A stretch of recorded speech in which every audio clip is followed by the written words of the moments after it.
শাহজালাল বলে মুসলমানকে চিনো না,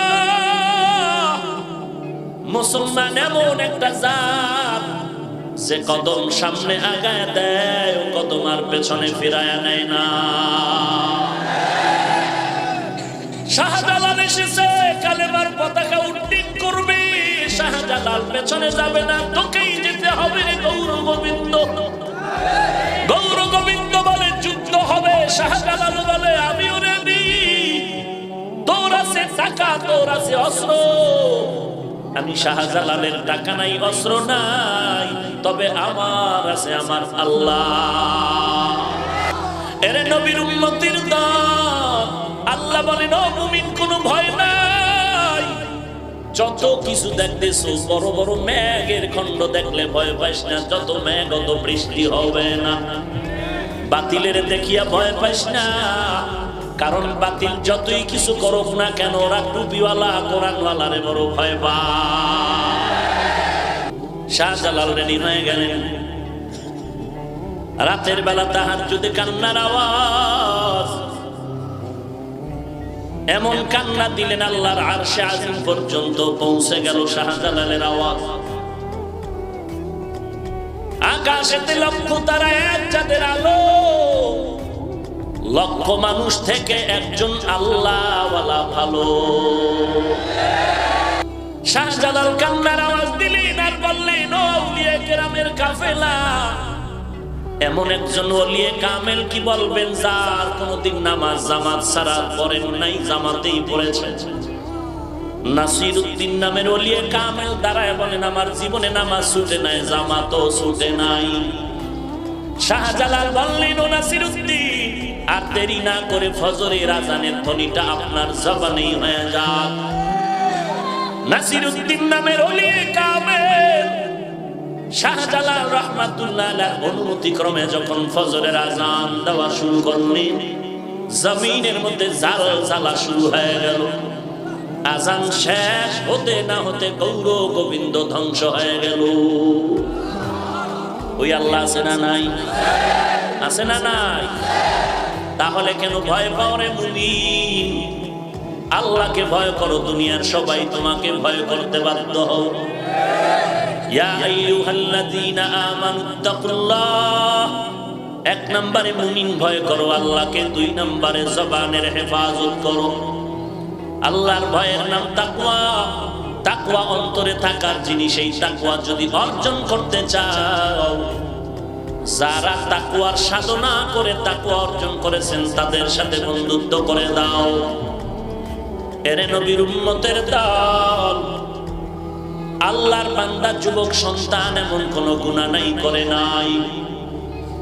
গুনাহ করে করে করে করে সমাজের প্রত্যেকটা মানুষের কাছে তার বদনাম। এলাকার সবাই বলপা করে এই যুবক তাড়াতাড়ি জানি এলাকার থেকে বিতাড়িত হয়ে যায়। হেদায়েতের মালিক আমার আল্লাহ। যুবক ক্রমান্বয়ে একটু দুর্বল হতে চলছে, ডানে বামের বন্ধুরা অনেকে দুনিয়া থেকে বিদায় হয়ে গেল। দুই হাতে অস্ত্র নিয়ে চলে। রাতের বেলা বান্দা ঘরের মধ্যে ঢুকলো, আরামে ঘুমাবে, ফ্রেশ হয়ে চিন্তায় পড়ে গেল জীবনটা কোথায় কাটাই না। এই জীবনে তো এমন একটা নেক আমল আমার নাই। যুবক ভাবনার সাগরে পড়ে গেল। এজন্যই তো আল্লাহ বলেন আফালা তাতাফাক্কারুন, ওরে মানুষ একটু চিন্তা করে দেখ তুই কেমন ছিলি, এখন আসো কই যাবি, তোরে নিয়ে তুই একটু ভাব। এজন্যই তো আউলিয়া কেরামগণ বলেন মান আরাফা নাফসাহু ফাকাদ আরাফা রাব্বাহ, যে বান্দা নিজেকে চিনে সে আল্লাহকেও চিনে। ওই বান্দার থেকে ভালো কথা কার হবে যে মানুষকে আল্লাহর পথে ডাকে। আর বান্দা নেক আমল করে আর দাবি করে আমি পীর না, মুরিদ না, আমি কুছ না, মাওলানা না, মুফতি না, মুহাদ্দিস না, আমার এই পরিচয় কোনো কাজে লাগবে না। আমার আসল পরিচয় আমি একজন মুসলমান। মুসলমানি বুয়াদ গরদান নেহাদান এনানি খুদ जबरदस्त देखा जाता दान गर्भ सूरत आदमी इंसाफ दे अहमद अबू जहलो हमें कैसा बुदे आदमीरा आदमीयत लाज़िम अस्तऊद रागर पूना बाशत ही ज़मास আমাকে চিনো তো এক আল্লাহওয়ালা বলে তোরে চিনি না মানি তুই তো নাপাক পানি এই বেটা তোকে চিনি না মানি তুই এক সময় ছিলি এমন যে তুই মায়ের গর্ভে আছো মাও জানে না তোকে চিনি না মানি তোর পেটের ভেতরে পায়খানা দুর্গন্ধ তোকে চিনি না মানি তুই এত দুর্বল হাঁটতে পারো না দাঁড়াইতে পারো না তুই এতই যে দুর্বল তোরে আমার মাওলায় তোরে হাঁটা শিখাইলেন কথা শিখাইলেন আজকে তুই সেই মাওলাকে চিনো না কে তোরে বানাইছে কে তোরে কথা বলার শক্তি দান করছে চিনো না কেমন দয়ার মালিক ওরে বান্দা আমার আল্লাহর মতো আপন আর কেউ নাই যুবক চিন্তায় পড়ে গেল এমন কোন গুনাহ নাই করি না এমন কি কত মায়ের সামনে তার সন্তানের হত্যা করেছে মা আমার পাও ধরে ক্যান্সার বলছে ও বাবা তুইও তো আমার সন্তানের মতো আমার সন্তানটারে মারিস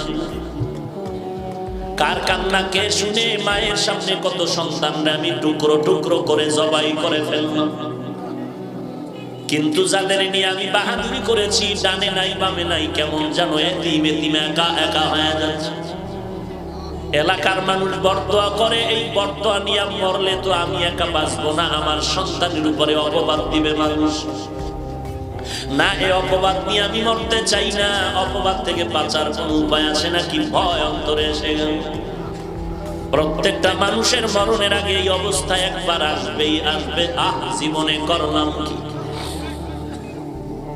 আল্লাহর বান্দা ভাবতে না ভাবতে হঠাৎ করে শুনে মসজিদের মিনারায় ফজরের আজানের আওয়াজ আজানের আওয়াজটা শুনে যুবকের হৃদয়টা কেড়ে নিল এত মধুর আওয়াজ যুবকের মনটা চুম্বকের মতো টান দিয়েছে আল্লাহর ঘরে আমি যাব এতদিন আমাকে কত হুজুর ডাকছে মসজিদে যাই নাই কিন্তু আজকে ফজরের আজান আমার হৃদয়টারে কেড়ে নিল ফজরের আজান মজা লাগতেছে মসজিদে যাও কুদরত কার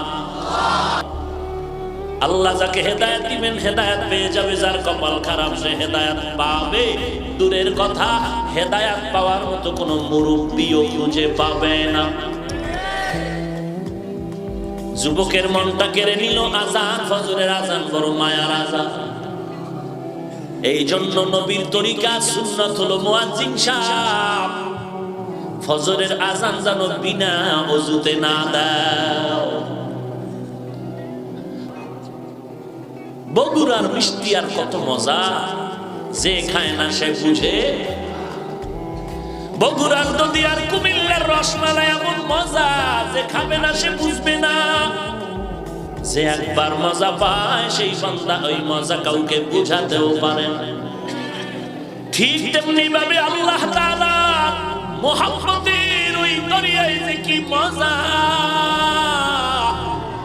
সেই বান্দা ওই মুহাব্বতের দরিয়ায় না যায় সে বান্দা কখনো বুঝে না জিন শয়তানকে দেখাও যায় না চিনাও যায় না মানুষ শয়তানকে দেখা যায় চিনা যায় না জিন শয়তান থেকে মানুষ শয়তান বড় খারাপ জিন শয়তান বড় দুর্বল আজান দিলে পালায় যায় জিকিরে পালায় যায় তেলাওয়াতে পালায় যায় মানুষ শয়তান এত ভয়ঙ্কর আজানও পালায় না জিকিরেও পালায় না এদের যদি তাড়াইতে চাও একা পারবা না আল্লাহ বলেন এই মানুষ শয়তান তাড়াইতে হলে আমি তোদের বন্ধু বানায় দিলাম 4 দল ওই বন্ধুদের সাথে নিয়ে আগায় যাও মানুষ শয়তান তোমার সামনে ধোঁকা দিতে পারবে না মানুষ শয়তানের চক্রান্ত বড় মারাত্মক জিন শয়তান আজান শুনলে দৌড়, কোরআন তেলাওয়াত শুনলে, জিকির শুনলে। আর মানুষ শয়তান কত খারাপ, জিকিরেও বালায় না, বরং লাঠিলে বলেছে জিকির বন্ধ করুন। কত খারাপ। আল্লাহ পাক বলেন, রে গোলাম, মানুষ শয়তানের চক্রান্ত বড় কঠিন। এদের চক্রান্ত থেকে যদি নিজের ঈমান আমল বাঁচাতে চাও, একা একা পারবা না, সাথে তুমি 4 দল বন্ধু নিয়ে নাও। যত বান্দা দেখেন উল্টা পাল্টা করে, খোঁজ নিয়ে দেখেন এদের ওই 4 দল বন্ধুর কোন বন্ধু তার পাশে না। আল্লাহ বলেন 4 দল বন্ধু দিলাম, তারা কেমন জানো? আমি আল্লাহ বললাম এরা অনেক সুন্দর। তোরা চাইছিস করে দিছি, আমি দেই নাই। বাকি চাওয়াটা আমি চাওয়াইছি, কারণ জানি তোরা দুর্বল, পারবি না। অখলিকাল ইনসানু যায়ীফা, মানুষ বড় দুর্বল, শারীরিক ভাবেও দুর্বল। বান্দা তুই ঈমানের লাইনেও বড় দুর্বল, একা একা চলতে পারবি না। আমি আল্লাহ তোরে সাহায্য করলাম। কেমনে করলাম জানো? তোর দ্বারা আমি প্রত্যেক নামাজের প্রত্যেক রাকাতে সাহায্য চাওয়ার প্রার্থনার সিস্টেম শিখাইয়া দিলাম। প্রত্যেকটা নামাজে দাঁড়াইয়া তুই আলহামদু যখন বলো, আমি আল্লাহ তোর সামনে হাজির হয়ে যাই। চেয়ারম্যান সাহেব থেকে সাহায্য দরকার, চেয়ারম্যান সাহেব বলে আপনি আমাকে দরখাস্ত দেন, কয় পারি না। বলে একটা সাদা কাগজ লিখে আমার পিএস এর কাছ থেকে চেয়ারম্যান বরাবর তুমি দরখাস্ত লেখো। এমপি সাহেব থেকে যদি সাহায্য চাও, সাহায্য নেওয়ার কয়েকটা পদ্ধতি হলো। 1 নাম্বার, এমপির গুণগান কর। এমপি সাহেব, বাংলাদেশের একজন এমপি আমার মজার মতো নাই, তুমি আমার কলিজা, তোমার মতো ভালো আর কেউ নাই। 2 নাম্বারে বলো, এমপি সাহেব, এই জমিনে তোমার জন্য যদি কেউ জীবন দিতে পারে, এর মধ্যে আমি ছাড়া তোমার জীবন দেওয়ার আর কেউ নেই। আমি একমাত্র তোমার, আমি ছাড়া তোমার আর আপন কেউ নাই। আল্লাহ বলেন, আমার থেকে সাহায্য যদি নিতে চাও, আগে আগে আমার গুণগান গা। আলহামদুলিল্লাহি রাব্বিল আলামিন, আর রহমানির রহিম, মালিকি ইয়াউমিদ্দিন। এরপরে বল, আল্লাহ আমি তোমার ইবাদত করি হে মালিক। আমি ভগবানের ইবাদত করি না, আমি সরস্বতীর ইবাদত করি না, আমি শীতলা দেবীর ইবাদত করি না, আমি ঈসা নবীর ইবাদত করি না, মুসা নবীর ইবাদত করি না, উযায়েরের ইবাদত করি না, আমি সূর্যের পূজা করি না, আমি বটগাছের পূজা করি না, আমি পীরের গোলামি করি না, আমি গোলামি করি শুধু তোমারই। আয় আল্লাহ, আমি তোমারই ইবাদত করি আর কারো নয়, কারণ তুমি আমার আসল, তুমি আমার আপন, তুমি আমার আসল, তোমার নবী আমার আসল। আমার মা বাবা ভাই বোন আমার পীর আমার উস্তাদ কেউ আমার আসল না, হতে পারে আপন, হতে পারে আপন, কিন্তু কেউ আসল না। মুমিনের আসল হলেন আল্লাহ আর রাহমাতুল লিল আলামিন। তারপরে আমার নবী, আমার পীর সাহেব আমার আপন আসল না, আমার ইমাম সাহেব আমার আপন হতে পারে আসল না, তবে আমার মা আপন, বাবা আপন, উস্তাদ আপন, পীর আপন, আমার ইমাম আপন কতক্ষণ? আমার আসল 2 জনকে ঠিক রাখবে যতক্ষণ।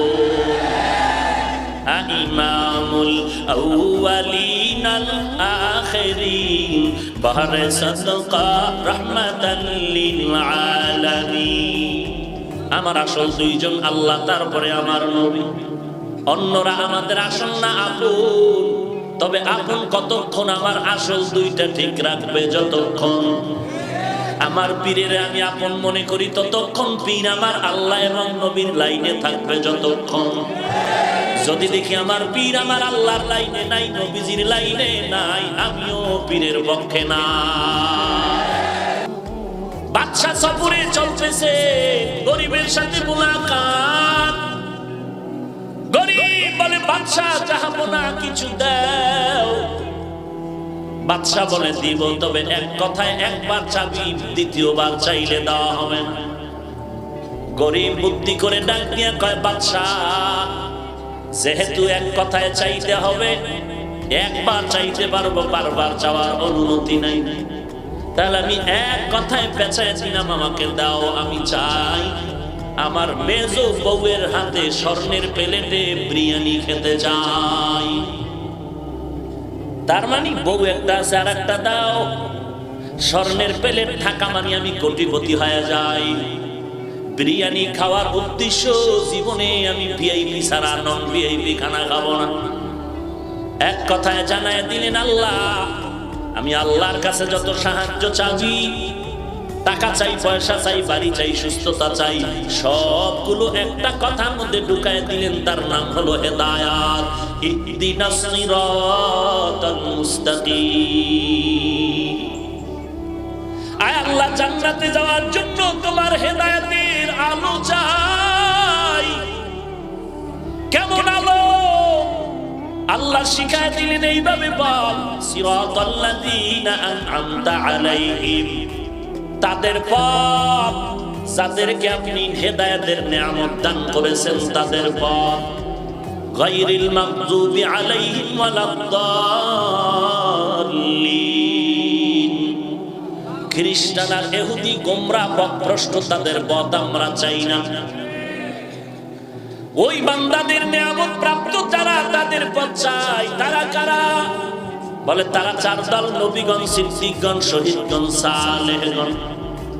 আল্লাহ যাদের বললেন সলিহিন, কোরআনের অন্য আয়াতে আল্লাহ বললেন তারাই সাদিকিন, তারাই উলামায়ে কেরাম, তারাই হলেন আউলিয়া আল্লাহ। তারা আমার বন্ধু। আমি আল্লাহ তাদের মোহাব্বত করে বন্ধু বললাম। কেন বললাম তারা আমার বন্ধু? তাদের মধ্যে দুইটা গুণ আছে। আল্লাযীনা আমানু ওয়া কানু ইয়াত্তাকুন। এক নম্বরে তারা আমাকে ভয় করে, তাদের ঈমানটা পরিশুদ্ধ, ঈমানে কোনো ভেজাল নাই, দুনিয়ার কাউকে তারা ভয় করে না। আর যারা নামাজে মজা পায়, ওই বান্দার ইমামের কেরাত যত শুনে বেশি ততই মজা পায়। আলহামদুলিল্লাহি রাব্বিল আলামিন, আর রহমানির রহিম, মালিকি ইয়াউমিদ্দিন, ইয়্যাকা না'বুদু ওয়া ইয়্যাকা নাস্তাঈন, ইহদিনাস সিরাতাল মুস্তাকিম, সিরাতাল লাযীনা আন'আমতা আলাইহিম, গায়রিল মাগদুবি আলাইহিম ওয়ালাদ-দাল্লিন।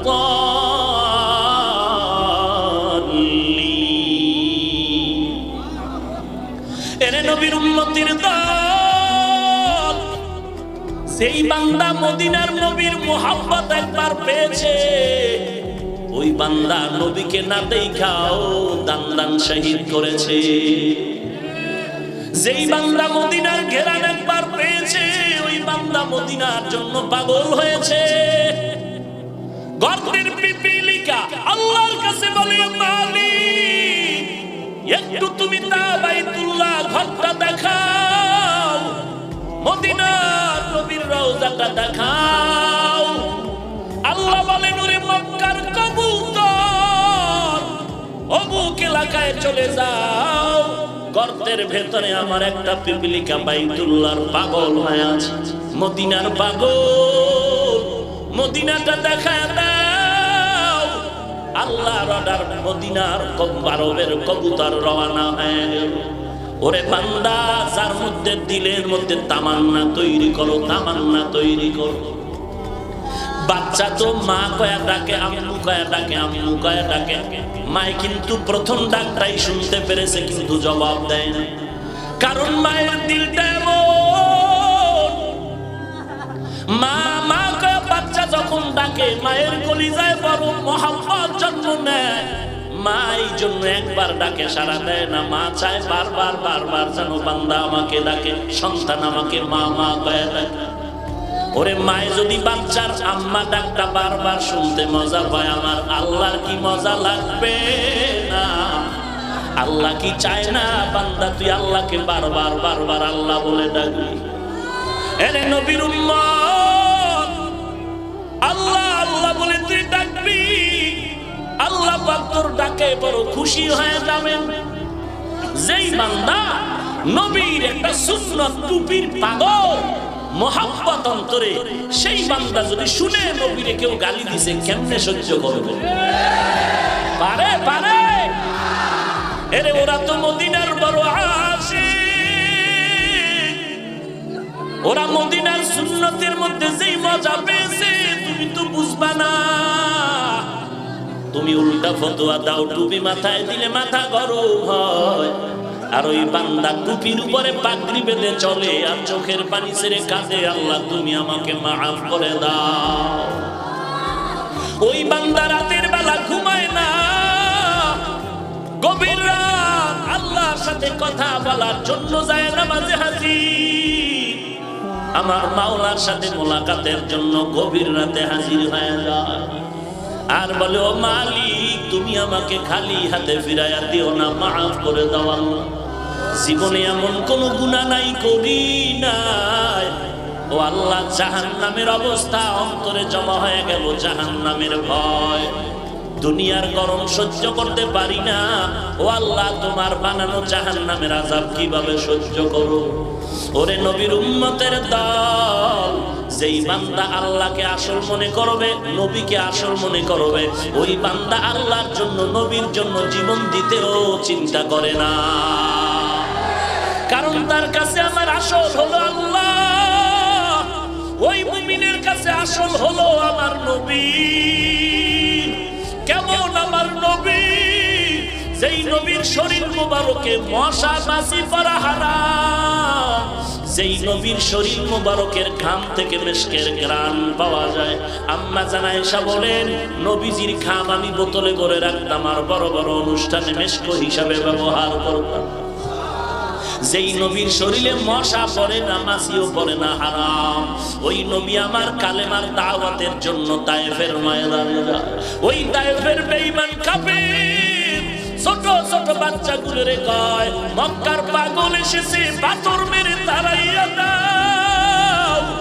কয় তায়েফের বাচ্চাগুলো পাথর বৃষ্টির মতো যখন নিক্ষেপ করা শুরু করলো, রাহমাতুল লিল আলামিনের শরীরের মধ্যে পাথর পড়ে পড়ে রক্ত ঝরতেছে, রক্তগুলো ঝরতেছে, রক্ত পড়ে শরীরে থেকে বেয়ে জুতা পর্যন্ত আটকায় গেল।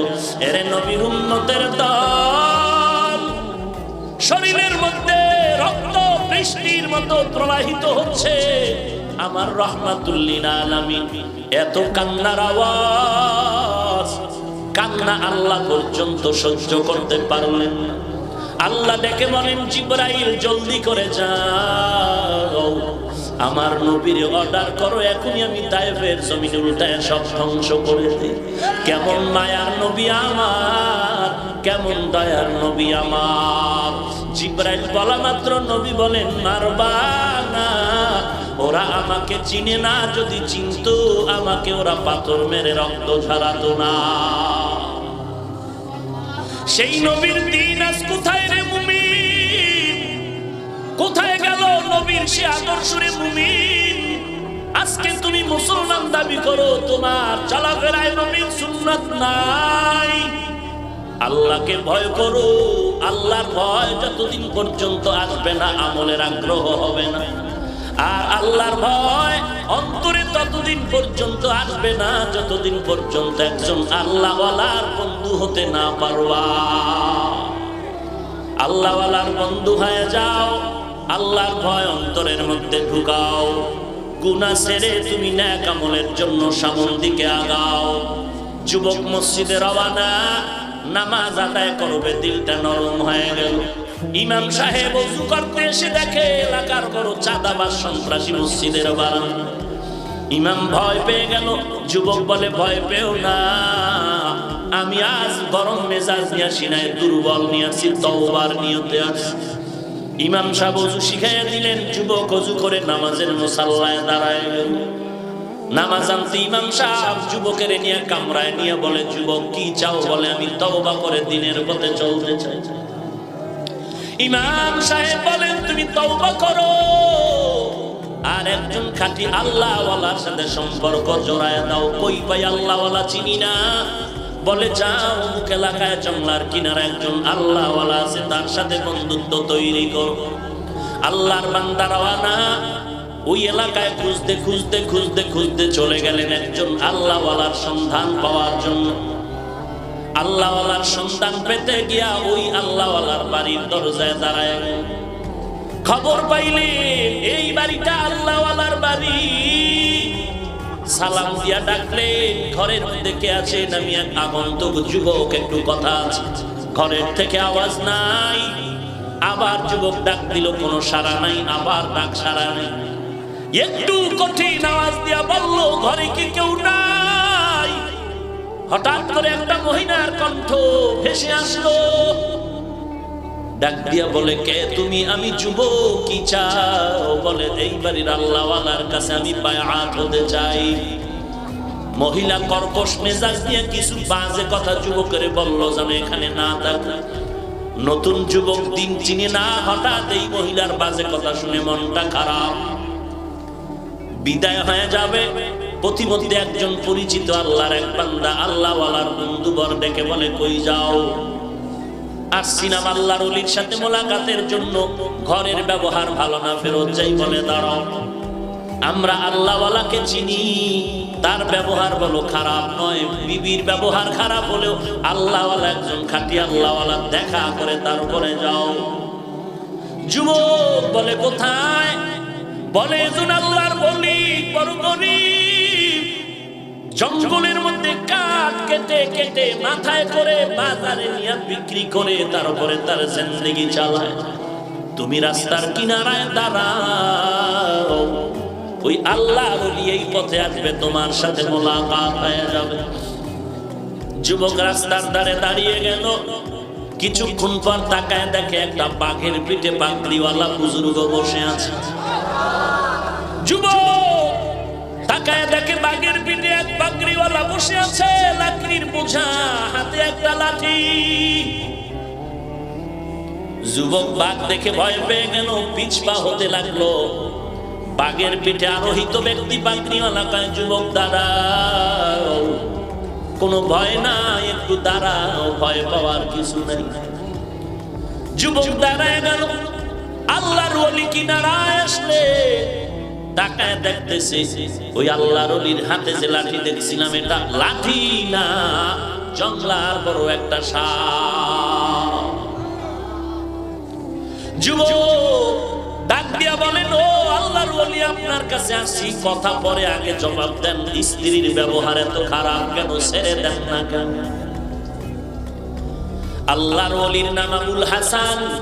ডেকে বলেন, ও যুবক, তুমি আমার বিবির ব্যবহার কয়দিন শুনেছো? বলে, একদিনও না। কয় ঘন্টা? বলে, ঘন্টাও না,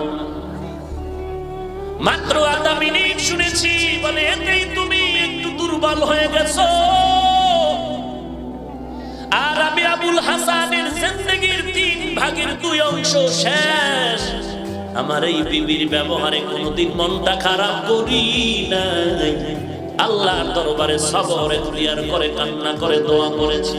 ও যুবক, তাকায়া দেখ, ওই বিবির ব্যবহারে আমি ধৈর্য ধারণ করার কিনারায় থাকার কারণে আজ আল্লাহ দয়া করে এই বাঘ আমার গোলাম বানিয়েছেন, সাপ হাতের লাঠি আল্লাহ বানায় দিয়েছে।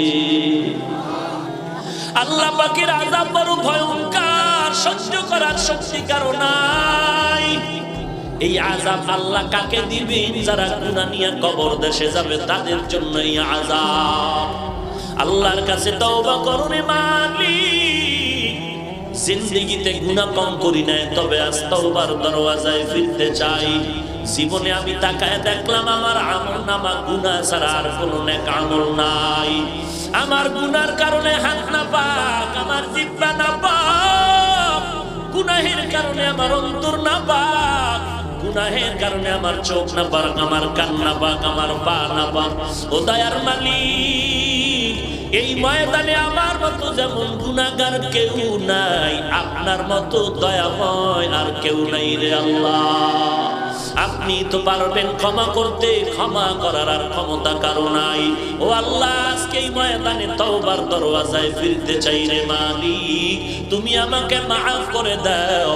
গুনাহ নিয়ে কবরে যেতে চাই না, কবরের আযাব সহ্য করতে পারবো না।